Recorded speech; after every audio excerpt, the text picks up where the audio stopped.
I think one of my biggest strengths in life is that I'm never completely 100% happy. I'm always the guy who's chasing more.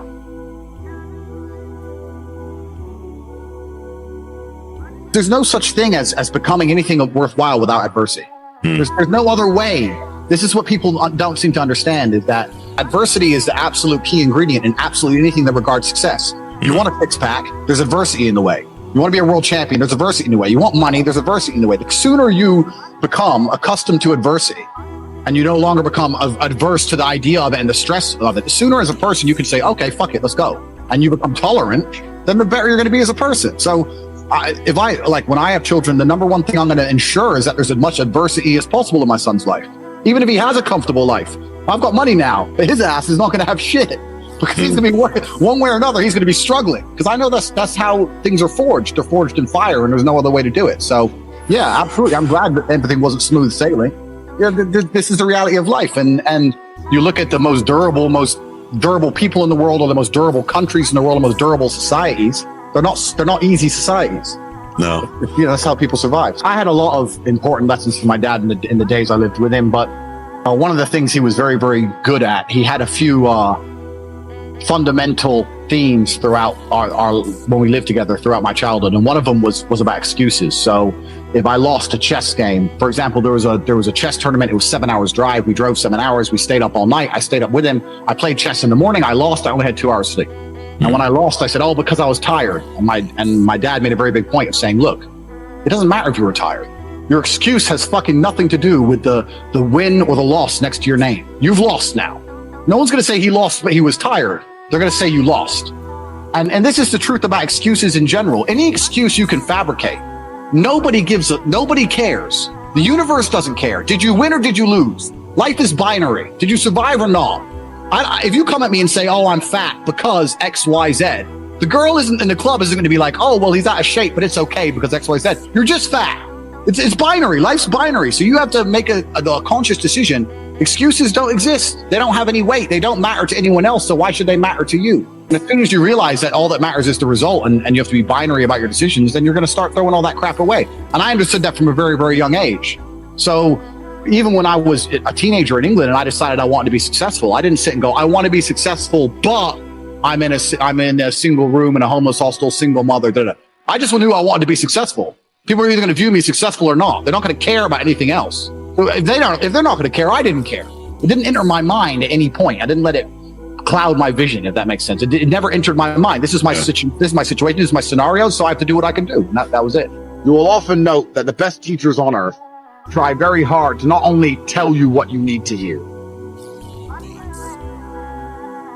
but they will perhaps disguise it in a story or a parable, or there'll be hidden ways in which you can discover beautiful lessons which will change your life. And the fact that it's hidden is not to try and stop people from discovering it, but actually to make sure that when people do discover it, it is potent and people take action. So when I was a kid and I was a chess player and I was winning, started early. My dad always encouraged me to brag.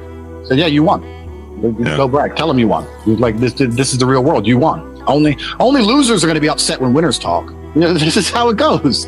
And there's obviously social norms. I'm not saying go through life and be completely unlikable, but if you wake up every day and you look in the mirror and say, "You know what? I've looked around at what I see, and I'm up there.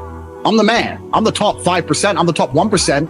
Like, who out there can do more than what I can do or lives better than what I do? You know what? I'm doing well." If you really believe that in yourself, then what's going to happen is you're going to feel motivated to prove it. This is the thing. It's very difficult. You have to have a mental disorder to have an ego with no justification. Those people have something wrong with them. But if you're going to wake up every day and work your ass off and make money and buy cars and train and be in fantastic physical shape and do all these things to prove your ego, so when someone comes along and goes, "Well, what's your problem?" You say, "I ain't got a problem. My life's good." Then you're going to have a very fantastic life. Why would you train or work hard if you don't have an ego? If you don't have an ego and you're not all about me and what I am and who I am, why would you even care? People without ego are the lazy people. "Oh, I'm fat, but I don't care. I don't have a nice car. I don't care. I love myself way too much to be broke or fat because I'm me." So listen, my ego is the absolute motivator. If someone comes along and goes, I have no motivation, then you have to say, okay, you're very, very happy being average. Why is that? But you know what? I've done a very, very good job. And this is the exact thing I was saying. I've done a very, very good job at one way or another proving not saying that I'm the greatest man alive or anything, but a lot of people say I'm strong. But they say they're strong. Well, where's your proof? Or like that I can say I've done well now. By this point in my life, I have accolades I can draw. And I can say, well, I've done this, I've done this, I've done this, I've done this, I've done this. And that's all down. That was all ego driven. There's no other reason to get in a ring and risk your life to fight some other psycho from the other side of the world besides ego. Like, why else are you going to do it? Money? I didn't get paid for most of my fights. I got paid pennies if you compare what I was doing. I saw 5 people die. I put a guy in a wheelchair for life. Like, what? This is not a joke. Like, you're not going to get in the cage and risk getting hurt forever unless you have an ego. This is the whole drive behind the whole thing. You said you could beat me. You think you can beat me? Okay, time and date. If I wake up every day and think I'm something special and I'm gonna go out and I'm gonna prove it to people, then it's gonna give me a good life. So, you know, I'm uninterested in what other people do. Like, I know Ronaldo's good at whatever he does, and is that his name, Ronaldo? Whatever. He's a good football player. He gets paid a bunch of money. He's good. Whatever. I don't care. He doesn't pay my rent. Like, I'm so uninterested. And I know it's obviously that's kind of counterproductive because as a professional, I relied on people caring about me fighting. And that's the way it's always going to be. But I think if someone were to come to me as a man and say, look, I want to be the man, I'll say, you better stop caring about anyone but yourself then. I think one of my biggest strengths in life is that I'm never completely 100% happy. I'm always the guy who's chasing more. I'm never content.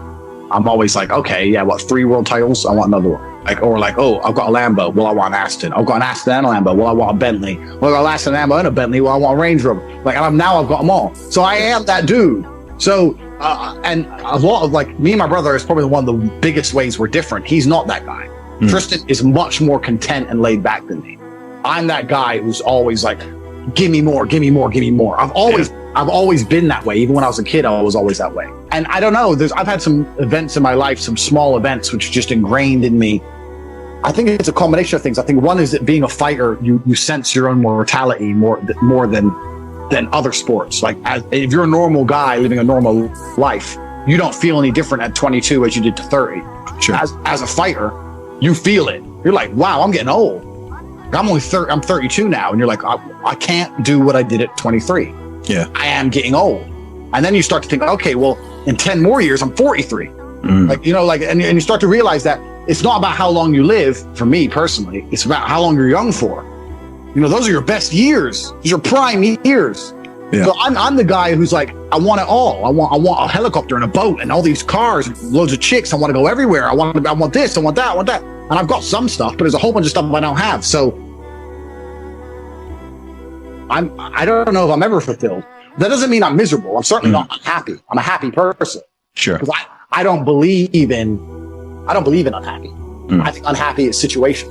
And if you're change your situation, then you're going to change how you feel about it. I also believe that you can control your mind if you really try. The only thing, my friend, I'm telling you now, the only thing we have control over on this planet is our own state of mind. You can't even control your own health. You can go to the gym every day and still have a brain hemorrhage and die at random. You can have a heart attack like Bruce Lee. You don't know. You can't control the weather. You can't control anyone else. You can't control the planet. You can't control nothing. One of the only few things on this planet you can genuinely control is how you feel in your mind. You need to be sitting there waking up going, you know what? I have to conquer this.